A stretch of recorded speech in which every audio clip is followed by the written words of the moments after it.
But let's make sure that I've got this. I didn't double check this part. The lights that I ordered, they're designed to be less distracting, but they're going to be a little distracting at first because there's going to be a light sitting right in front of this table, and there's going to be a light sitting right over there, kind of down low. It should be below you. It shouldn't bother you, and it shouldn't be where it causes any kind of reflection in this thing here. You may see a little reflection on that screen or this screen, and we'll just have to play with it and see what the best thing is going to be. But for right now, that's kind of the best we got. So with that, thing 2, why isn't thing 2 working? Oh, shoot. Hang on. God dang it. I had to replace. Did you guys know that HDMI cables can go bad? Did you know that? I didn't. I always thought, you plug one of these silly things in and it just works, right? Well, turns out that's not true. They can go bad. Like the little connections that they have in there on those heads can go bad. You can have a weak spot in the wire where for whatever reason it can just sit there. You're not moving it, you're not doing anything. And then just the next thing you know, you get a little bit of video, but you get no sound. Well, you've had one of the little things in there because the HDMI plug, it runs video and sound. And part of that goes away. And I'm like, what the heck? And so I had to replace a plug, and there we go. And I forgot to plug this thing back in. I had to replace a cable. Okay, VORs. So, remember what I said about the VOR receiver in your airplane is not heading dependent. If you could put your airplane on a stick when you're on the VOR on a VOR radial, and just spin it, that wouldn't change. Your VOR display would not change. So when you're interpreting how to use a VOR, you have to keep that in mind. And if you're setting one up to use for not just finding a Victor airway, everyone understands Victor airways, right? Victor airways, these are going to be those class Echo airspace, 8 miles wide, 4 miles either side of the center line. These things that are set up to run between VORs, that highway in the sky.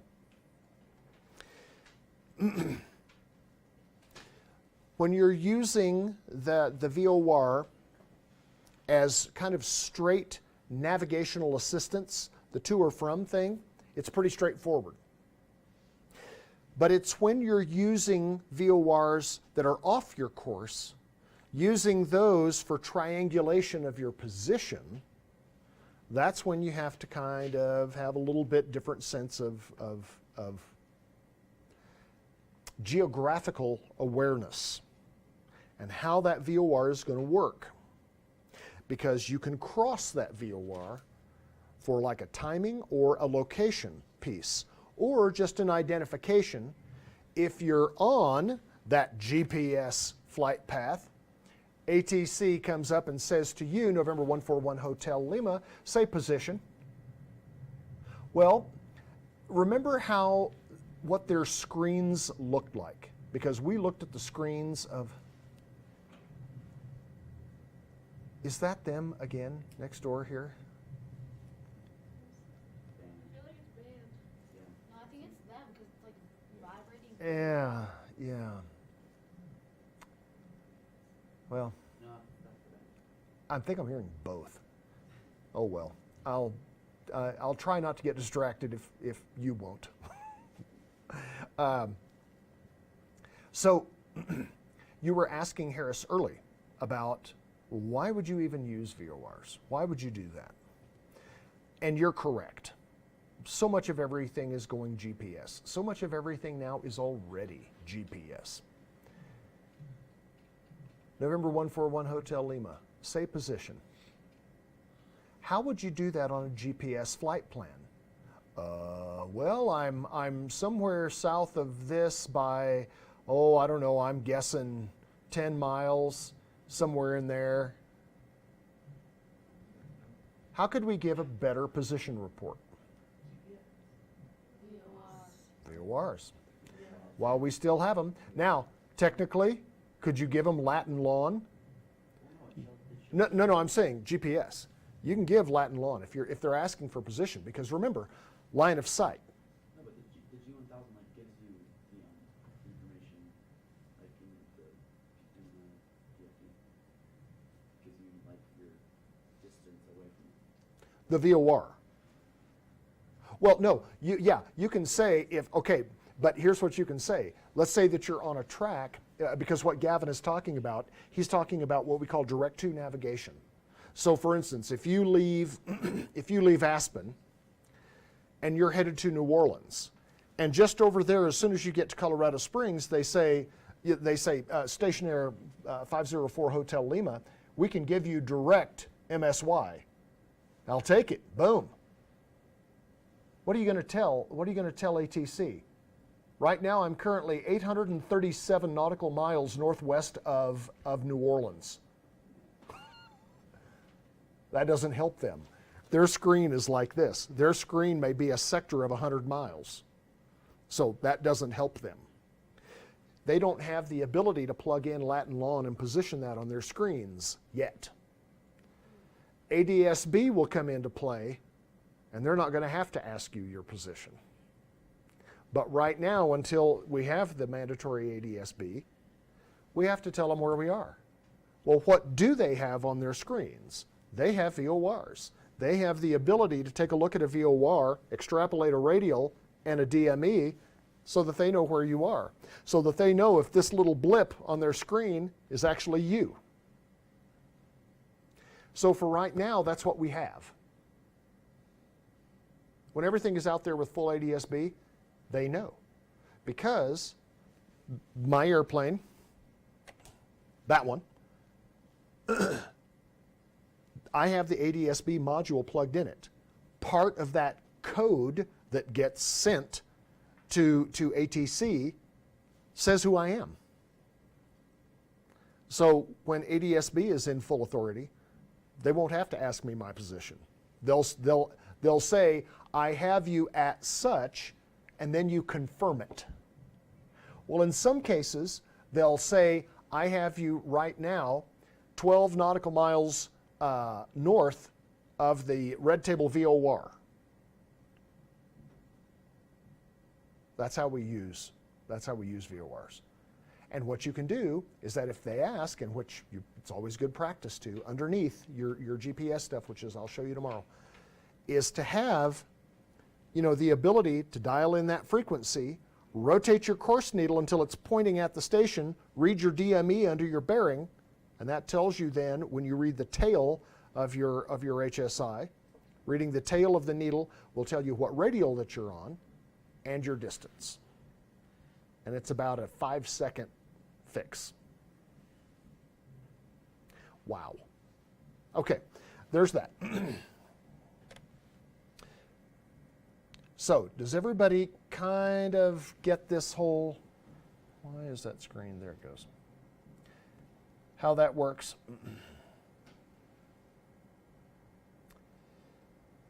All right, these 5 bullet points, must know, gots to know this.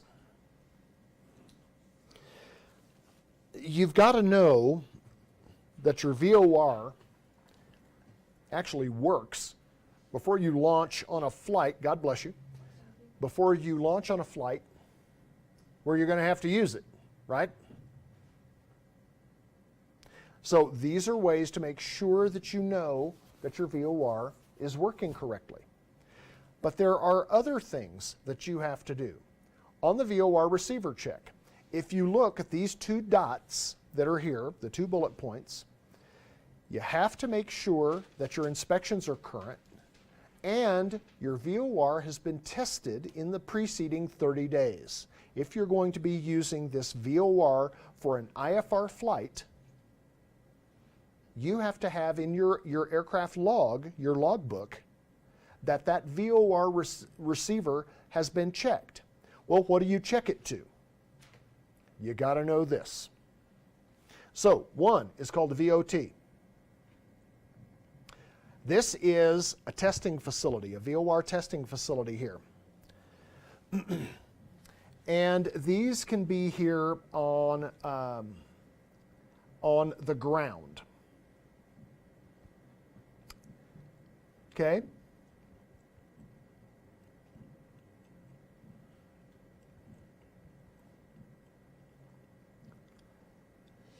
A and B are test questions on number 1. Number 2, you may have a point on the tarmac where you taxi your airplane to a certain position, tune in to a select frequency, and you can check it on the ground. Test questions. That ground piece there, the first 2 there, have to be within a plus or minus 4 degrees. Those first 2 have to be plus or minus 4 degrees. Then you have airborne checkpoints. So in visual conditions, you can be over a specific landmark and test the validity of the radial from that VOR, from what your display is saying. That airborne landmark can be within plus or minus 6 degrees. It gives you a little wider variance. Now, I'm sure some of you are percolating the questions here. Dual system VOR checks. So we have 2 VORs, receivers, in all of our airplanes. So here's a great one. You're flying out over the practice area in Glenwood Springs. You can dial in either the Snow VOR at Eagle, the Red Table VOR just north of Aspen, something that where you know kind of where it is. You tune both of them in to the same frequency and the same course or radial, and you see, do they match? And all of ours, it'll basically put the single needle right in the center of the double barrel needle. And they're almost always perfect. But you got to check them. But again, with this VOR, with the dual VOR system, when you're checking that, you have a plus or minus 4 degrees on that.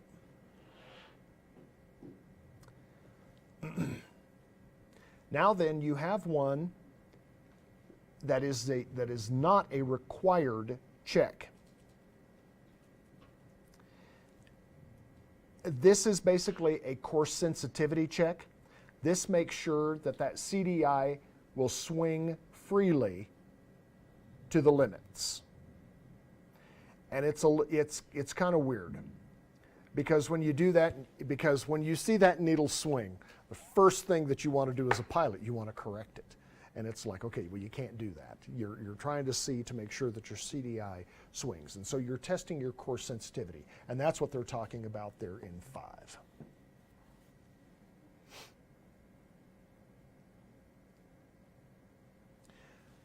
The orientation. Where am I using a VOR? That's what they're talking about here. And this is exactly what we were referring to in all of this conversation here before. So in this illustration at figure 17.2, if you look at that, here's an airplane. Let's say that they're flying north. And if you look at that, they're flying north, but they want to make sure they know exactly where they are.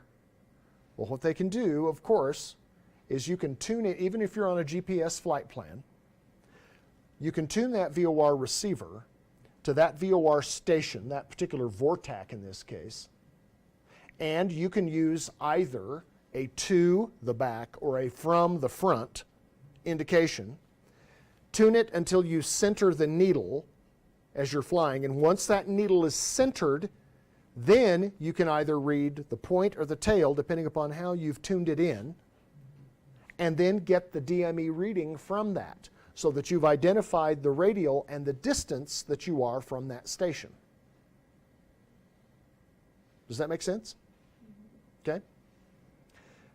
a little triangulation, a little 2-point fix. This is what we were talking about here again. You're flying, let's say it's a GPS flight plan, but you're always wanting, as you make your cross-country flights, to make sure that you know exactly where you are. Can the GPS signal go away? Yes. Yes, it can. It's rare, but it can happen. Back in the day, it used to go away quite a bit. Lately, it doesn't. Or, how about this? Let's say that you've planned a flight plan from Aspen down to El Paso. Where's El Paso? From Aspen. Where is it? South. South. Yeah, it's pretty much south. So you're flying south. You're going to be flying probably to the west of Albuquerque. It would be a little out of the way to go to the east. Plus, if you went to the east, over the Sandia Mountains and over the Manzanos, to the east, on eastern New Mexico, you're flying over Holloman airspace, and that's probably not a good place to fly through those MOAs.